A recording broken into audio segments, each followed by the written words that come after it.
সবারই হয়। বিসমিল্লাহির রহমানির রাহিম। আমরা সবাই নিশ্চয়ই ভালো আছি, আমি আল্লাহর অশেষ রহমতে ভালো আছি। আমরা আজকে তোমাদের রিভিশন ক্লাস ষষ্ঠ অধ্যায় নিয়ে কথা বলবো। তোমাদের অনেকেই হয়তো বা এই অধ্যায় নিয়ে অনেক রকমের কমপ্লেক্সিটি, অনেক রকমের সমস্যার কথা বলেছো। তো আমি চেষ্টা করব অধ্যায়টা যাতে আমাদের সবার কাছে খুব ইজি হয়ে যায় এরকমভাবে তোমাদেরকে বুঝিয়ে দেওয়ার, বা তোমরাও আমার সঙ্গে শেয়ার করবে তোমাদের মতামতগুলো। তো আমরা আজকে সংবেদী অঙ্গ যে করতে হবে, প্রথমে যেটা সংবেদী অঙ্গ কাকে বলে এটা আমাদের প্রথমে জানতে হবে। সংবেদী অঙ্গটা আসলে কি কি সংবেদী অঙ্গগুলোর মধ্যে পড়ছে। তারপর জানতে হবে কি প্রত্যেকটার গঠন, যেরকম আমাদের এখানে ডিটেলসে দেওয়া আছে, যেটা মোটামুটি ডিটেলসে, আরও বড় ক্লাসে উঠলে তোমরা আরও বিস্তারিত জানতে পারবে। সেটা হচ্ছে চোখ এবং আমাদের কানের গঠনটা দেওয়া আছে এখানে। তো আমরা আজকে আমাদের জন্য খুব ভেরি ভেরি ইম্পর্টেন্ট বলবো চোখ এবং কানের গঠন, এটা নিয়ে প্রথমে আমরা আলোচনা করব। দেখো, প্রথমে চোখের গঠনের ক্ষেত্রে কিন্তু চোখের বিভিন্ন অংশগুলো বলা হয়েছে। যে চোখের প্রথমে দেওয়া আছে কি, যে চোখের পাতা। চোখের পাতাটা আসলে কি? চোখের পাতা ব্যবহার আমরা মোটামুটি সবাই জানি। চোখকে বাহিরে ধুলাবালি থেকে আমাদের চোখের পাতাটা আমাদের চোখটাকে রক্ষা করে। তারপর কি করে, আমাদের চোখ যখন দেখি যে চোখের কোনো আলো পড়ছে, সঙ্গে সঙ্গে আমরা চোখটা বন্ধ করে হাতটা এরকম করে দিই, তার মানে চোখে আলোটা, চোখটা সহ্য করতে পারছে না, তখন চোখের পাতাটা বন্ধ করছি। এরকম বিভিন্ন রকমের প্রতিকূল অবস্থা থেকে আমাদের চোখটাকে রক্ষা করে আমাদের এই চোখের পাতা। আচ্ছা, তারপরে দেখো কনজাংটিভা বলা আছে। তো কনজাংটিভা এখানে ছবিতে কিন্তু কনজাংটিভা দেওয়া নেই, যার কারণে তোমাদের অনেকেই বুঝতে খুবই অসুবিধা হয়। কনজাংটিভা আসলে এটা জাস্ট চোখটাকে খোলার পরে আমরা চোখের ওপরে যে পাতলা একটা পর্দার মতো দেখি, চোখের উপরে একটা পাতলা একটা পর্দা দেখতে পাবো, সেই পর্দাটাই ওটা আমরা আসলে বলছি, যেটাই হচ্ছে কনজাংটিভা। আচ্ছা, তারপরে কি হলো, তাহলে চোখের পাতা গেল, কনজাংটিভা। এখন অক্ষি গোলক। আসলে আমাদের চোখটা যে গোলক দ্বারা তৈরি, সেটাকে আমরা বলছি কি আসলে অক্ষি গোলক। এটার আবার কয়েকটা অংশ রয়েছে অক্ষি গোলকে। অক্ষি গোলক মানে আমরা পুরোটাকে কিন্তু আসলে অক্ষি গোলক বলছি। এটার আবার কয়েকটা স্তর আছে। যেরকম আমরা আমরা বলতেই পারি এক্ষেত্রে যে অক্ষি গোলকের কয়েকটি স্তরে আমরা ভাগ করছি অক্ষি গোলকটাকে। এইখানে দেখো, ভালো করে একটু তোমরা লক্ষ্য করো। এটা হচ্ছে প্রথমে স্তরটা হচ্ছে একটু কেমন, দেখো এই জায়গাটা একটু বেশ মনে হচ্ছে মোটা, একটু ঘন, একটু অস্বচ্ছ মনে হচ্ছে। এটা হচ্ছে স্ক্লেরা। স্ক্লেরা প্রথম স্তরটার নামটাই কি হচ্ছে স্ক্লেরা। এটা সাদা শক্ত, যেটা চোখে একটা আকার দান করে, সেটাকে আমরা বলছি কি এটা হচ্ছে চোখের আকৃতি রক্ষা করে। এটা হচ্ছে ভিতরের দিকে কোনো আলো প্রবেশ করতে পারে না, এটাই হচ্ছে স্ক্লেরা। তারপরে স্ক্লেরার পরে রয়েছে কিন্তু কর্নিয়া। ঠিক দেখো, স্ক্লেরার সামনের যে অংশটুকু স্বচ্ছ স্বচ্ছ একটু উত্তল, সেই অংশটিকে আমরা কি বলছি, এটাই হচ্ছে কর্নিয়া। মানে স্ক্লেরার সামনের অংশকে আমরা বলছি কর্নিয়া, আর পেছনেরটাকে কি বলছি আমরা, স্ক্লেরা। আচ্ছা, তারপর দেখো, তো চলে আসলো কি কর্নিয়া। স্ক্লেরা আসলো, কর্নিয়া আসলো, তারপরে চলে আসলো করোয়েড। এখন স্ক্লেরার স্তরের নিচের স্তরটা হচ্ছে করোয়েড। দেখো, এখন আমরা কোন স্তরটাকে বলছি, ঠিক তাহলে বলছি যে এটা যদি স্ক্লেরা হয়, তাহলে এই স্তরটাকে আমরা কি বলছি, করোয়েড। আমরা এই স্তরটাকে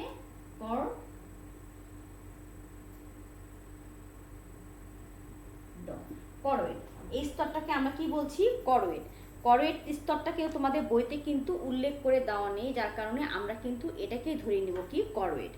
আচ্ছা, তারপর কি বলছে এখানে, করোয়েড স্তর কি, স্ক্লেরার স্তরের নিচের স্তরটি করোয়েড। এটা ঘন রঞ্জিত পদার্থ স্তর, বহু রক্তনালী প্রবেশ করে। আসলে এই স্তরে কি রঞ্জিত মানে রঙিন, বলছে লাল। রঙিন বলতে আমাদের এখানে তো অন্য কোনো কালার না, এটা আমার চোখের ক্ষেত্রে বিভিন্ন রক্তনালী যেহেতু এখানে থাকে, এটা সাধারণত লাল বর্ণের হয়ে থাকে। আর এখানে বলছে যে এটা হচ্ছে রক্তনালী এই স্তরে থাকে। তারপর চলে আসো, তারপরে আসলো আইরিশ। আইরিশটা আসলে কি আমাদের ভালোভাবে এটা জানতে হবে। আইরিশটা হচ্ছে আসলে দেখো, এই লেন্সটা ঠিক যে জিনিসটা দুই মাথায় অবস্থান করছে, সেটাই হচ্ছে কি আসলে আইরিশ। আঁকানোর সময় কিন্তু ভালো করে লক্ষ্য করতে হবে। দেখো একটু, যে এরকম একটা জিনিস দিয়ে কিন্তু এই জিনিসটা কিন্তু একটু লেন্সটা কিন্তু একটা কেমন একটা গঠন তৈরি হয়েছে, তাই না? এটাই হচ্ছে কি আইরিশ। আইরিশের এখন কথা বলছে, দেখো আইরিশ। কর্নিয়ার পেছনে কালো গোলাকার পর্দা থাকে, একে আইরিশ বলে। আইরিশের মাঝখানে ছিদ্র থাকে যাকে পিউপিল বলা হয়। আবার দেখো এই যে আমরা কিন্তু পিউপিল বলছি কি, এই দুই আইরিশের মাঝখানে যে ছিদ্রটা, এটাকে কি আমরা পিউপিল বলছি। আইরিশের সংকোচন প্রসারণের ফলে পিউপিলটা ছোট বড় হয়। আইরিশটা কখন তোমার সংকুচিত হচ্ছে, কখন প্রসারিত হচ্ছে, এর উপর ডিপেন্ড করে এই পিউপিলটা কি হয়, ছোট হয় কখনো কখনো বড় হচ্ছে। আচ্ছা, তারপর চলে আসো এই আইরিশের পরে চলে আসো এখন বলছে লেন্স। লেন্সটা তো আমি তোমাদেরকে বললাম, এই যে উত্তল দ্বিউত্তল একটা জিনিস যেটা আমাদের লেন্স হিসেবে কাজ করছে দুই আইরিশের মাঝখানে ঠিক অবস্থিত। লেন্সের সামনের অংশটাকে আমরা কি বলছি, পিউপিল। আইরিশটাই কিন্তু আসলে পিউপিলটাকে ছোট বড় করে, আর লেন্সটা তখন কি হয়, লেন্স দ্বারা আমরা তখন দেখতে পাচ্ছি। আচ্ছা, এখন এখানে আছে দেখো, বিশেষ ধরনের সিলিয়ারি পেশি দ্বারা আটকানো থাকে, পেশিগুলো সংকোচন প্রসারণও হতে পারে। এর সংকোচন প্রসারণ দরকার মতো লেন্সের আকৃতি পরিবর্তন হতে পারে। আমি তোমাদেরকে যেটা বললাম, যেটা আমাদেরকে বড় করে চোখ করে দেখতে হবে, সেটা ওই পেশি দ্বারাই কি হয়, কখনো সংকুচিত হচ্ছে, কখনো প্রসারিত হচ্ছে, হয়ে লেন্সটার আকৃতি ছোট বড় করা যাচ্ছে। আচ্ছা, এখন আসলো রেটিনা। রেটিনাটা আসলে কি, এটা কিন্তু ভালোভাবে বুঝতে হবে। স্ক্লেরার পরের অংশটা, রেটিনা অক্ষিগুলোকে সবচেয়ে ভিতরের স্তর, মানে আমরা স্ক্লেরা পড়লাম, স্ক্লেরার পরে পড়লাম আমরা কি, করয়েড পড়লাম, তারপরেরটা হচ্ছে রেটিনা। এই তিনটা স্তর, তাহলে রেটিনা হচ্ছে সবচেয়ে অক্ষিগুলোকে সবচেয়ে ভিতরের স্তরটা হচ্ছে কি, রেটিনা। আর রেটিনা অক্ষিগুলোকে সবচেয়ে ভিতরের স্তর, এবং এটা আলোক সংবেদী স্তর, মানে আলো দ্বারা এটা খুব সংবেদনশীল। এখানে রড ও কোন কোষ নামক দুই ধরনের কোষ থাকে, এটা মনে রাখবা। রড কোষ আর কোন কোষ নামক দুটা কোষ থাকে। এখানে রড কোষটা সাধারণত রাতের বেলা দেখতে সাহায্য করে, আর কোন কোষটা দিনের আলোতে দেখতে সাহায্য করে, এটা মনে রাখতে হবে। আচ্ছা, এখন আমাদের পরের যে অংশটা, চোখের লেন্স চক্ষু গোলকের সামনে পেছনে দুইটি অংশে বিভক্ত। আচ্ছা, এই যে চোখের যে লেন্সটা আছে সেটা কিন্তু আবার সামনের অংশ পিছনের অংশ করে চোখগুলোটাকে দুটো ভাগে সে ভাগ করে দিয়েছে। এই যে ভাগ করে দিয়েছে, এখানে দেখো এর ভিতরে কতগুলো জিনিস কিন্তু আরও কিন্তু সংযুক্ত আছে। এই অংশগুলো প্রকোষ্ঠ বলা হচ্ছে, দুটো অংশ ভাগ করা হচ্ছে, দুটোকে আমরা দুটো প্রকোষ্ঠ বলছি। আর সামনের প্রকোষ্ঠ জলীয়, পেছনের প্রকোষ্ঠ এক বিশেষ ধরনের জেলির মতো তরল পদার্থ থাকে। এখানে কিছু জলীয় অংশ থাকছে, আবার এখানে কতগুলো জেলির মতো কতগুলো তরল পদার্থ বিদ্যমান থাকছে এখানে। এটা আমাদের চোখের পুষ্টি যোগানোর ক্ষেত্রেও এই অংশগুলো বেশ সাহায্য করে থাকে। পুষ্টি সরবরাহ এবং চক্ষুগুলোকে আকার বজায় রাখতে সাহায্য করে। চোখের যত্ন সম্পর্কে আমরা ভালো করে বলি। যত্নটা আসলে কি, যে তুমি ঘুম থেকে উঠবে, বাহির থেকে আসবে, চোখে পানি দিয়ে চোখটা বারবার ওয়াশ করতে হবে, এগুলি হচ্ছে আমাদের চোখের যত্নের মধ্যে পড়বে। নিয়মিত সবুজ শাকসবজি খাবে, ভিটামিন এ জাতীয় সবজি ফল আমাদের বেশি বেশি করে খেতে হবে চোখের যত্নের ক্ষেত্রে, এগুলোই আমাদের চোখের যত্নের ক্ষেত্রে পড়ছে। আচ্ছা, তাহলে নিশ্চয়ই আমরা বুঝতে পারছি যে আসলে কি চোখটা কি কি অংশ আমাদের লিখতে হবে, কি কি আমাদের জানতে হবে। আমি ভালোভাবে তোমাদেরকে বোঝানোর চেষ্টা করলাম, ইনশাল্লাহ তোমরাও নিশ্চয় ভালোভাবে এটা বুঝতে পেরেছো। এখন পরবর্তী অংশের দিকে আমরা একটু চলে আসি। দেখো, চোখটা কিন্তু তোমাদের জন্য কিন্তু খুবই ইম্পর্টেন্ট, আমি বারবার করে বলছি। চোখটা তোমরা ভালোভাবে একটু দেখার চেষ্টা করো, না বুঝলে নিশ্চয়ই আমাকে হোয়াটসঅ্যাপে আমার সঙ্গে যোগাযোগ করবে। আচ্ছা, এখন চলে আসো সংবেদী অঙ্গের মধ্যে যেটা পড়ছে কান। কানটা তো তোমাদের পরীক্ষায় অলরেডি এসেই গেছে। কান তো তোমরা সবাই জানো, যে কানের যত্ন কীভাবে নিতে হয় সেটা তোমরা সব ভালোভাবে জানো। তারপরেও বলি, কানের যে অংশটুকু আমরা বাহির থেকে দেখতে পাই, যেটা কারোটা বড়, কারোটা ছোট, কারোটাকে আমরা দেখি বলি কি কানটা একটু সামনের দিকে এরকম বাঁকানো, আমরা যখন বলি খরগোশের মতো কান, তাই বলি না? তো কানের যে অংশটা আমরা দেখে আমরা মানুষের সৌন্দর্য বিচার করি, সেটাই কিন্তু আসলে বহিঃকর্ণ। এটাকে যে অংশটা বাহিরের দিকে নরম অংশ দেখি, সেটাকে আমরা কি বলছি, কর্ণপিনা। আচ্ছা, পিনা বলছি, বহিঃকর্ণের অংশ এটা। তারপরে কর্ণকুহর। আসলে কানের এই অংশে কিন্তু আমরা যতই ভাবি কোনো কাজ নেই, এটারও কিন্তু কাজ আছে। এই অংশটা এমনভাবে গঠিত যে শব্দ এসে এখানে প্রতিধ্বনিত হয়ে আমাদের ভিতরে যাচ্ছে। এই জিনিসটা কিন্তু এটা কিন্তু আমাদের নিয়ন্ত্রণ করে। যাদের কোনো একটা অ্যাক্সিডেন্টে বা কোনো কারণে দেখা যাচ্ছে যে কানের এই অংশটা কেটে গেল, তা সেই ক্ষেত্রে কিন্তু আমরা কিন্তু বলতেই পারি তার কিন্তু সমস্যা হয়, তার অবশ্যই শব্দটা গ্রহণ করতে অবশ্যই সমস্যা হয়, কারণ শব্দ গ্রহণের ক্ষেত্রে কিন্তু আসলে এটা আমাদের এই অংশটা বেশ একটা গুরুত্বপূর্ণ ভূমিকা পালন করে। আচ্ছা, কর্ণকুহর পিনার একটি নালীর সাথে যুক্ত। দেখো এই অংশ কর্ণপিনা যদি হয়ে থাকে, এটা কিন্তু একটা নালীর সাথে সংযুক্ত। এই নালীটাকে আমরা কি বলছি? কর্ণকুহর। কর্ণকুহর বলছি। কর্ণকুহরের শেষ মাথাতেই কিন্তু থাকে কি? কর্ণপটহ। মানে আমরা কানের পর্দা যেটাকে বলছি সেটা হচ্ছে কর্ণপটহ। পটহর আসলে বাংলা কিন্তু চলতি বাংলা হচ্ছে পর্দা। আচ্ছা, তাহলে আমরা নিশ্চয় বুঝতে পারছি যে আমাদের বহিঃকর্ণের অংশগুলো হয়ে গেল। এখন আমরা পড়ব কি? অন্তঃকর্ণ। অন্তঃকর্ণ তিনটি, একটা মানে বায়ু, আমরা বলছি একটা বায়ুবদ্ধ একটা প্রকোষ্ঠের মতো একটা অবস্থা এটা।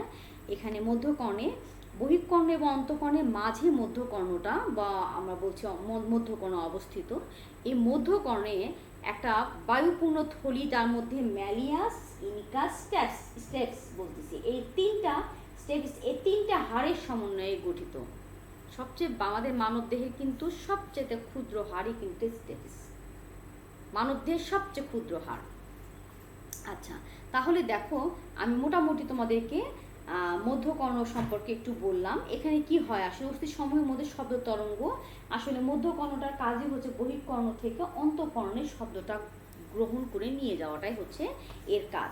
এরা কি করে? আসলে বহিঃকর্ণ থেকে শব্দটা নিয়ে ঠিক অন্তঃকর্ণে পৌঁছে দিবে, এটাই হলো এর কাজ, এটাই হচ্ছে এর কাজ। আচ্ছা, তারপর দেখো অন্তঃকর্ণের কিন্তু আবার তোমার পরীক্ষাতে যেটা তোমাদের এসেছিল, অন্তঃকর্ণের যেটা অংশ আমরা গুরুত্বপূর্ণ অংশ বলছি, অ্যাট্রিকুলাস আর স্যাকুলাস বলছি। অ্যাট্রিকুলাস কিন্তু আমরা এই যে অর্ধবৃত্তাকার তিনটা নালী বর্তমান থাকে, সেটা কিন্তু আসলে অ্যাট্রিকুলাস। সবচেয়ে মজার ব্যাপার কি জানো? যখন আমাদের অ্যাট্রিকুলাসের ভিতরে তোমার অর্ধবৃত্তাকার তিনটা নালী থাকছে এবং এর ভিতরে কতগুলো সংবেদী কোষ থাকছে, এটাই হচ্ছে অ্যাট্রিকুলাসের মূল গঠন। ভিতরে কতগুলো সূক্ষ্ম লোমের মতো স্নায়ু এবং এখানে হচ্ছে রস তারা অবস্থান করছে। যখন অনেকের বয়স অনেক বেড়ে যায়, দেখবা বয়স্ক লোকজনের ক্ষেত্রে তারা কী করতে পারে না, তারা হচ্ছে হেঁটে যায় যখন, তখন তারা ব্যালেন্সটা ঠিক করতে পারে না। এটা কিন্তু আসলে কি হয়, বয়স হয়ে গেলে এই যে ভিতরে অ্যাট্রিকুলাসের ভিতরে আমরা বললাম সংবেদী কোষ আর কতগুলো রস থাকে, রসটা আস্তে আস্তে শুকিয়ে যায়। শুকিয়ে গেলে তখন ওই ব্যালেন্সটা, ওই স্নায়ু কোষগুলো আর ব্যালেন্স ঠিক করতে পারে না। তার কারণে তারা রাস্তাতে যখন হেঁটে যায়, তারা এদিকে ওদিকে একটু নড়াচড়া হয় বা দেখা যাচ্ছে ব্যালেন্সটা ঠিক করতে পারছে না। এই জন্যই হয়ে থাকে সাধারণত। এটা বার্ধক্যজনিত একটা সমস্যা, অন্য কিছু নয়। আচ্ছা, তারপর দেখো এখানে স্নায়ুকোষ উদ্দীপ্ত হয় আর তখনই উদ্দীপনা মস্তিষ্কে পৌঁছায়। আর এখানে ভিতরে যেটা কি হয়, ওই যে বললাম ব্যালেন্সটা ঠিক করতে পারলো না, তার মানে এটা যখন তুমি যখন একটু এরকমভাবে হেলে গেলে, এটার কাজ কি, ওই রসটা ওই ভিতরে যে লোমের মতো যে স্নায়ু ইয়েগুলো আছে ওগুলোকে তোমার মানে বুঝিয়ে দেয় যে সে এখন স্বাভাবিক অবস্থায় নেই, তখন তুমি সোজা হয়ে দাঁড়ালে। কিন্তু বয়স্ক লোকের ক্ষেত্রে ওই তরলটা যদি ঠিক মতো না থাকে, তাহলে কোষগুলো তাদের ভারসাম্য বুঝতে পারে না। তখন তোমার কি হয়, সে হেলেই হয়তো হাঁটতে হাঁটতে একসময় দেখা গেল সে পড়ে গেল। এটা হচ্ছে এটার মোটামুটি কাজ। তারপর দেখো এরপরে আছে কি স্যাকুলাস। স্যাকুলাসটাকে অন্তঃকর্ণের প্রকোষ্ঠের চেহারা একটা শামুকের মতো, পাশে যে একটা অংশ দেখছো তোমরা শামুকের মতো পেঁচানো, এটাই হচ্ছে স্যাকুলাস। স্যাকুলাসটা আসলে কি করে, স্যাকুলাসের কাজ কি, এটা আসলে সংবেদী অঙ্গই বলছি আমরা এটাকে, যে ককলিয়ারের ভিতরে শ্রবণ সংবেদী কোষ থাকে এবং পেঁচানো নালী, এটাকে আমরা এই স্যাকুলাসটাকে কিন্তু আমরা কি বলছি, আরেকটা নাম, এটাকে বলছি আমরা ককলিয়ারও বলছি একে। এবং এটা ভিতরে শ্রবণ সংবেদী কোষ থাকে এবং পেঁচানো নালী এক ধরনের রসে পূর্ণ থাকে, এবং এটা এক ধরনের নালী রসে পূর্ণ থাকে। এটার মাধ্যমে আমরা আমাদের ভারসাম্যটা বা আমাদের সংবেদনশীলতাকে ভালো মতো বুঝতে পারি। আচ্ছা, তাহলে আমরা ভালো মতো জানতে পারলাম যে কানের গঠনটা কি। তারপর এখন কানের কাজ। কানের কাজটা কি? কানের কাজটা তো আমরা ভালো মতোই জানলাম যে শ্রবণ, আমাদের শব্দ গ্রহণ এবং সেগুলো আমাদের মস্তিষ্কে প্রেরণ। কানের যত্নটা আমরা কীভাবে নেব? আমরা নিয়মিত কান পরিষ্কার করব যতটা হয়, আমাদের বাহির থেকে কানটা পরিষ্কার করার আমাদের চেষ্টা করতে হবে। তারপরে সাবান দিয়ে আমরা যখন গোসল করব তখন যাতে কানে পানি না যায় সেদিকে লক্ষ্য করব। বিভিন্নভাবে আমরা আমাদের কানটাকে আমরা যত্ন নিব। আচ্ছা, উচ্চ শব্দের গান আমরা শুনবো না, এগুলি হচ্ছে আমাদের মোটামুটি, এগুলো আমাদের কানের যত্ন নেওয়ার ক্ষেত্রে আমরা বলতে পারি। তাহলে আমাদের দুটো সংবেদী অঙ্গ কিন্তু হয়ে গেল। এরপরে আছে কি নাক। নাকের ক্ষেত্রে তো আমরা সবাই তো মোটামুটি আমরা কি বলবো যে আমরা সবাই বুঝি যে আসলে এটা কি। আমাদের ঠিক মুখের ওপরে 3 কোণা একটা অঙ্গ অবস্থান করছে, সেটাকে আমরা নাক বলছি, যেটা একটা প্রকোষ্ঠের মতো, কিন্তু এটা একটা পাতলা পর্দা দ্বারা দুটো ভাগে বিভক্ত, তাই না? তারপর আবার কি আছে, নাকের ক্ষেত্রে এর ভিতরে সামনের অংশে কতগুলো লোম থাকে ছোট ছোট, যেগুলো আমাদের কি করে বাহিরের ময়লা ধুলোবালি আমাদের নাক দিয়ে প্রবেশ করতে বাধা দেয়। আমরা কিন্তু এটাকে কিন্তু পোর্টাল অফ এন্ট্রিও বলছি, জানো? আমাদের দেহে যে পথে আমাদের দেহের ভিতরে জীবাণু প্রবেশ করে তার একটা পথ কিন্তু আমাদের এই নাক। নাকে আমরা কি বলছি? Portal of entry. ত্বককেও বলি আমরা পোর্টাল অফ এন্ট্রি। আচ্ছা, ঠিক আছে। তো আমরা এই নাকের ভিতর আমরা বাহিরের সামনের অংশটা জানলাম, ভিতরের অংশের দিকেও কতগুলো গঠন আছে নাকের ক্ষেত্রে, যে খুব ছোট করে নাকটা দেওয়া আছে, নাকের যত্ন দেওয়া আছে। এই ঝিল্লি ঘ্রাণ ঝিল্লিতে কতগুলো ঝিল্লি পিছন দিকে অবস্থান করছে, যেটাকে আমরা কি বলছি? ঘ্রাণ ঝিল্লিও বলছি এটাকে। আচ্ছা, এতে সূক্ষ্ম নালী অসংখ্য ঘ্রাণ কোষের সাথে সংযোগ রক্ষা করে। অবশ্যই অবশ্যই এটা ব্রেনের সঙ্গে সংযুক্ত থাকবে, তা না হলে আমরা কেমন করে তুমি বুঝতে পারো? তুমি ওখানে এই ঘ্রাণ কোষগুলো বা আমরা বলছি ঝিল্লিতে ঘ্রাণ ঝিল্লি বলছি আমরা এটাকে, এটা অবশ্যই মস্তিষ্কের স্নায়ুগুলোর সঙ্গে সংযুক্ত।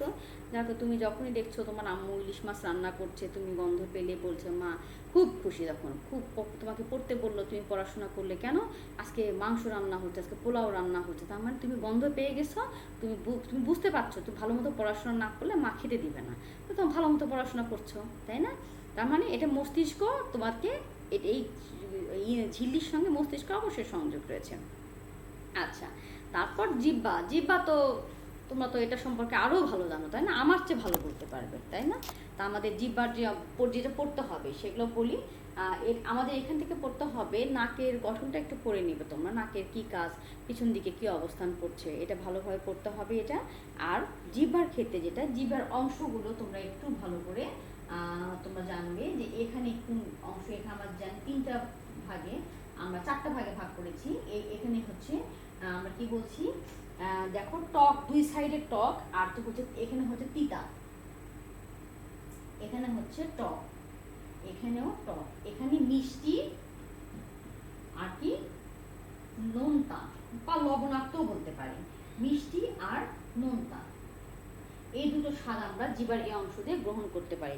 ভালো করে একটু চিন্তা করো তো, যে কোনো তিতো জিনিস যখন তুমি খাচ্ছ, সঙ্গে সঙ্গে বলো না ইস আমার গলাটা একদম তিতা হয়ে গেল, তার মানে তুমি কিন্তু মুখের জিহ্বার যে অংশগুলো সেগুলো দিয়ে কিন্তু একটা দিয়েও কিন্তু বুঝতে পারলে। তুমি যখনই তোমার গলার ভিতরে গেল, তার মানে যে একদম জিহ্বার গোড়ার এই অংশে যখন গেল, তখন তুমি বুঝতে পারছো তিতাটা আসলে কতটা তিতা, তখন তুমি বুঝতে পারতেছো তিতা কত তিতা, যার কারণে তার আগে কিন্তু বুঝতে পারোনি, যার আগে থেকে মুখের ভিতর দিলে গলার ভিতরে যখন গেল একদম শেষ মুহূর্তে ওই জিহ্বার ওখানে, তখন তুমি বুঝতে পার তিতা। তার মানে এটা মনে রাখতে হবে যে তিতাটা একদম পিছনে থাকছে, আর টক 2 সাইডে টক, আর মিষ্টি আর নোনতাটা তুমি কি করো, তরকারি যখন তোমার আম্মু রান্না করছে কত লবণ হয়েছে নাকি, তখন কি করে পুরো তরকারিটা আচ্ছা মতো খেয়ে বলে, নাকি একটু মুখে একটু জিবাতে দিয়ে শুধু বলে?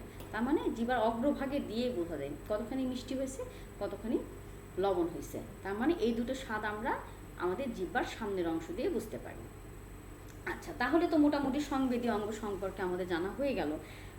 সংবেদীয় অঙ্গগুলোর আসে যেটা পড়তে হবে, জিহ্বার তো গঠনটা বললাম, তারপর জিহ্বার কাজটা করতে হবে, যত্নটা করতে হবে, যেহেতু জিহ্বা পরিষ্কার করতে হবে, যখন তুমি ব্রাশ করবে তখন জিহ্বাটা পরিষ্কার করতে হবে, যদি জিহ্বায় কোনো ঘা বা কোনো কিছু হয়, কোনো ভিটামিন ডেফিসিয়েন্সির জন্য যদি হয়, তোমাকে সেই খাবারগুলো তোমাকে খেতে হবে।